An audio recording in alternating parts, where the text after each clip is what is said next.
Hey y'all, I'm Shayna and I'm back with another review. This is for Real Housewives of Potomac Season 7, Episode 14, Shakeups to Makeups. We still in Mexico on the group trip, and you know when we do the group trip, there's always some drama popping off. So let's go ahead and jump into it. If you've been here before or if you haven't and you enjoy the review, please don't hesitate to comment, share, and subscribe. Help me to grow my channel. And let's go ahead and jump into it. So we pick up with Charisse and Karen. They're still arguing. After they got done slamming on tables and cursing each other out, everyone just sits back down. Like, what? This fight was so underwhelming. Like, it was overhyped. Like, y'all just gave us a little bit too much in the commercials for them to do all that shaking the table, like K. Michelle said, just to sit back down and continue talking. Like, what was this? So Karen feels like Charisse coming to her mother's funeral wasn't genuine because she later mentioned it, like, in front of the cameras, and she was like, out of all the friends, I'm the only one that came. I don't know. I don't know if I would want, like, yeah, it's a nice gesture if you do, but I don't know if I necessarily need my coworkers coming to my, very intimate, private funeral. Now, if it was open to the public, that's one thing, but we see the unseen footage where Charisse like made mention of this on camera. So Karen feel like, okay, you was just trying to use that to get back on the show, basically, so you could bring it up later. Like, if you're gonna bring it up later, then she don't feel like it was really genuine, because why are we mentioning it again? If you just did it out the kindness of your heart, just do it and let that be that. Shasha said she wasn't talking about Karen's mother, and basically Karen's deflecting. Giselle said Charisse driving 4 hours to the middle of nowhere with no cameras is her being a friend. If they weren't on good terms, like, I mean, I don't know if that was the way to go about it. It could just be so that she could have mentioned it later, but either way, it's really up to Karen's, like, perception. If Karen doesn't feel like it was genuine, then it don't matter what you say, Giselle. It wasn't your mother's funeral. So Sharice mentions that Karen's friends said that they had to get her out of rehab, allegedly. And Karen responds, I can't even go to Safeway now. What?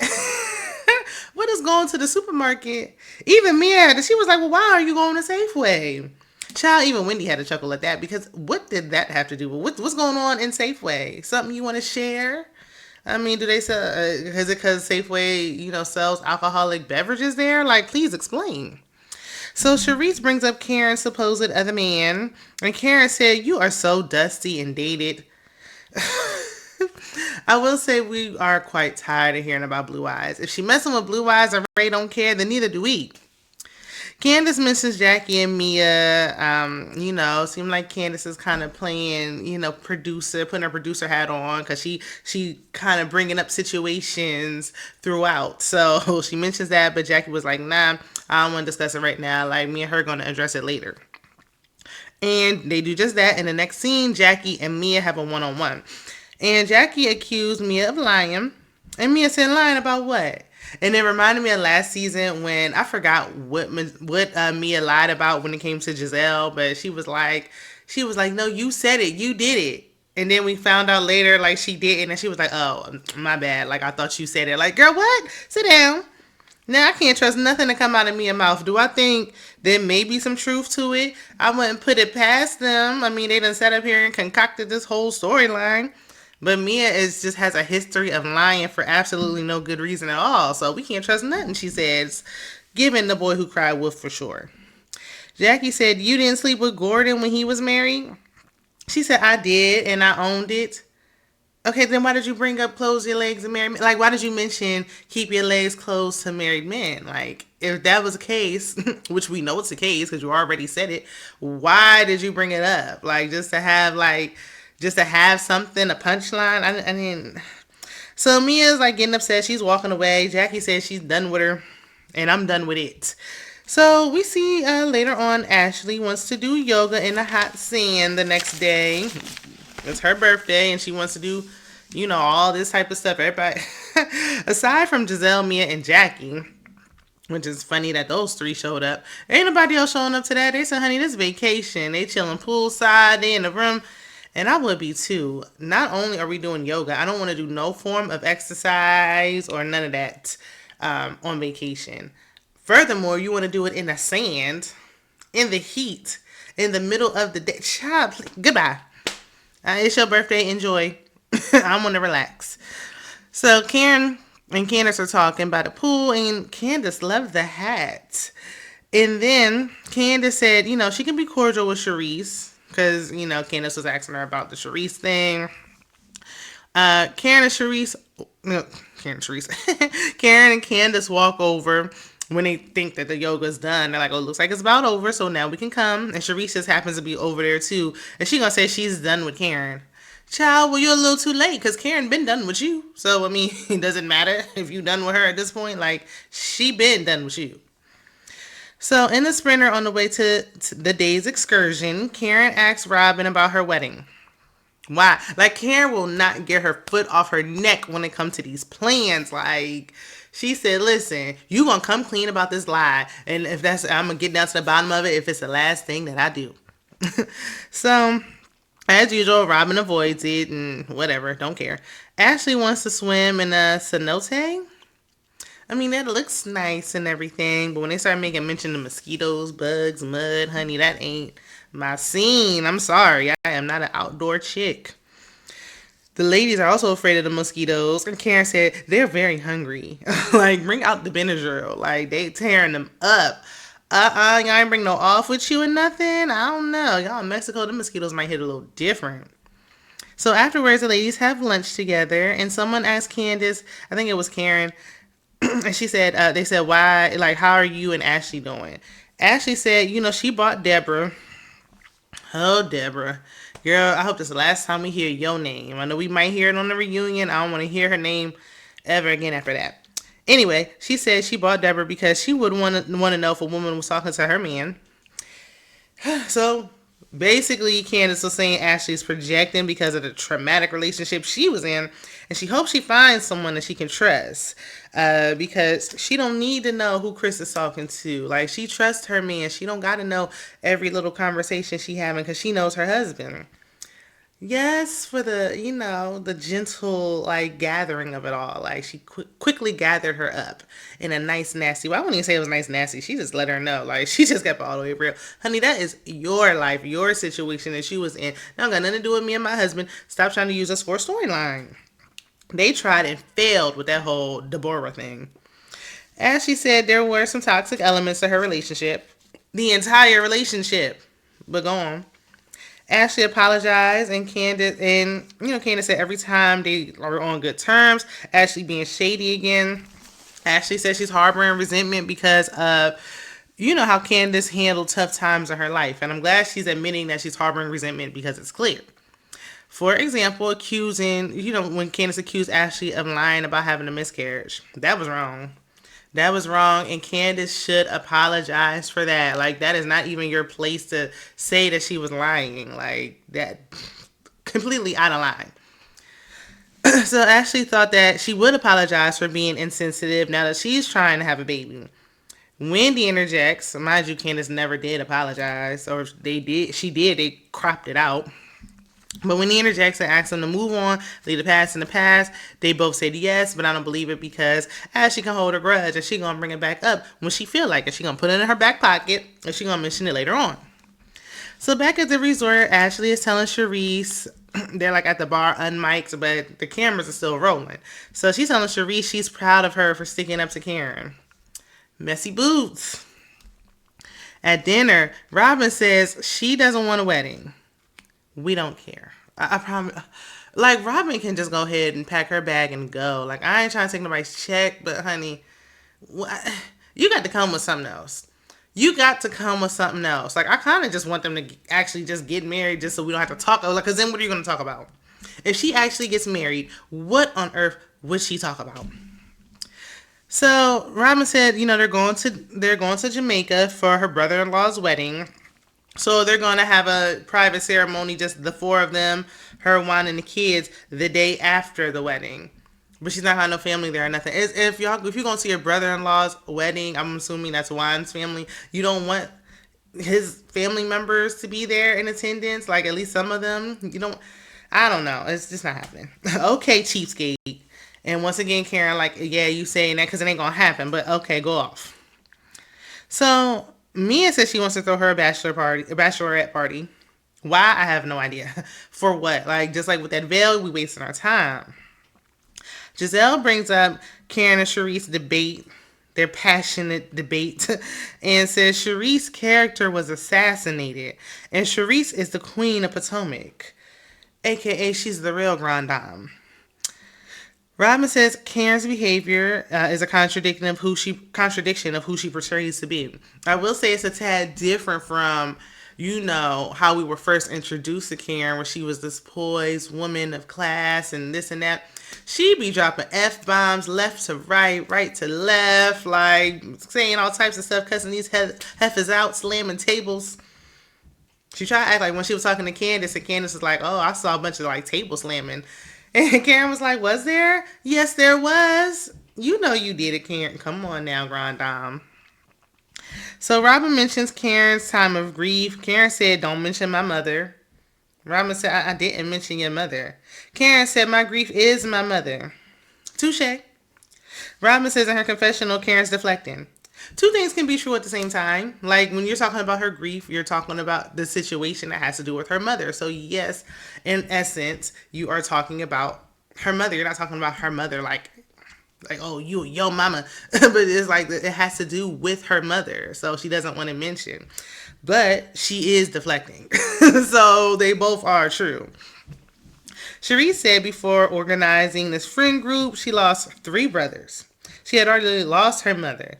She lost her dad and her sister during COVID. And let's not forget she went through a divorce, which they say is you can have the same emotions as grieving a loss of a person because it's the death of the relationship and the marriage. So that's a lot. And knowing this makes me have a little bit more compassion when it comes to Sharice and grief. Like maybe she did have good intentions at the time. And maybe when Karen didn't reciprocate it, that she began to feel away. But maybe initially in that moment when she drove them for hours, she had good intentions because she knows what it feels like because she had so many losses. So, I mean, that's a lot. Like so many siblings gone and your parents, that's a lot. Sharice said Karen should thank God for her. She's basically the reason why Karen's on the show.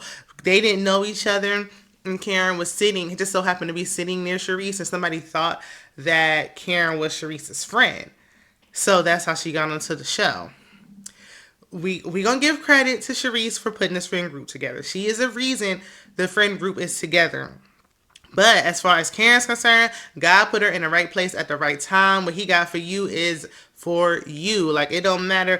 He qualifies the unqualified, honey. If she didn't have no reason to be there, she had a reason to be there that day because she was there. She's on the show. She been on the show. She never been off the show. Sharice is trying to get back on the show. So, I mean, when it comes down to the show, yeah, you might have put the cast together. Thanks. But now you're a friend of, and Karen's a grand dame.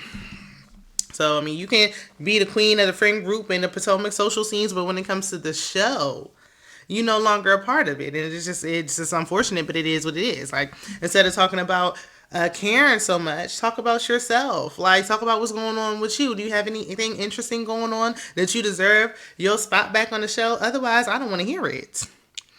So, Robin said people will see Karen for who she is, a BSer. Robin, you've been BSing about this wedding for 7 years. Karen said in her confessional that the Green Eye Bandits are afraid of Sharice because she has, she got some ish on them. She got some dirt on them. I think Sharice might got some dirt on everybody at the table, possibly. I think she do. Sharice do be in them social scenes, so I think she got something on Karen. That's why Karen be acting that way. Karen apologized to the group. And Robin feels like Sharice is owed an apology. Like, you're apologizing to the group, but you should be apologizing to Sharice specifically. Candace is triggered because she feels like, okay, wait a minute. Robin, you got all this heat. You holding Karen's feet to the fire, but where was the same energy when it was Mia's turn? Because when Mia was, throwing drinks at people, you didn't feel like she needed to give an apology to Wendy specifically. You was fine and content with her apologizing to the group. So she said she feels triggered. And Wendy finally clocks in after laying low, honey. Wendy been checked out for a little minute. She just been there like an extra. But she ain't she back on the clock. And she said, look, Mia, you should have apologized. They start talking about defamation of character and all these things. Because Mia's like, do you know what defamation of character means? And she's like, yeah, because Wendy said that Mia had assaulted her. And she was like, you assaulted me. And then, like, Mia tries to flip it. Girl, you can't trip Dr. Wendy up, not Dr. Wendy Osefo up with no wordplay. She does this for a living. So whatever Mia says, it's like, girl, like, you gonna get yourself hemmed up trying to trip up Wendy. Like, stop doing this. Mia claims she tried to be a friend to Wendy by telling her like something somebody told her and she missed the memo. Wendy says you can't even be a friend to your friend that's sitting over there at 30 years. So you can't even be a friend to the one friend you have. Don't tell me nothing about no friendship. Wendy also addressed Mia of accusing her of calling her husband gay. And, she was like, I didn't call your husband gay. You said that she was bringing women into your bedroom. I said you slept with men. You and your husband slept with men and women. How you know I wasn't talking about you? And Mia was like, okay, but what's wrong with, it's 2022. What's wrong with being gay?